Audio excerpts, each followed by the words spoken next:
আমার বিমূর্ত ভালোবাসা কাব্যগ্রন্থের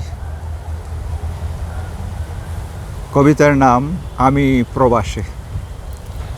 এই কবিতাটি আমার স্ত্রী রেহানা মানুকে আমি উৎসর্গ করেছি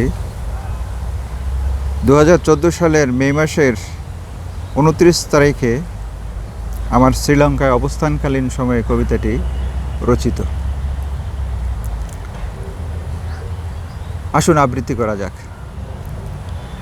আমি প্রবাসে আছি বলেই তুমি আমাকে নিয়ে আতঙ্কে থাকো।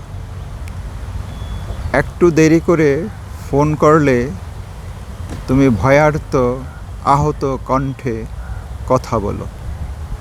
আমি ভালো আছি বলে ভরসা দিলে তোমার দুর্ভাবনার পাহাড় দূর হয়। তোমার দুর্ভাবনার পাহাড় দূর হয়।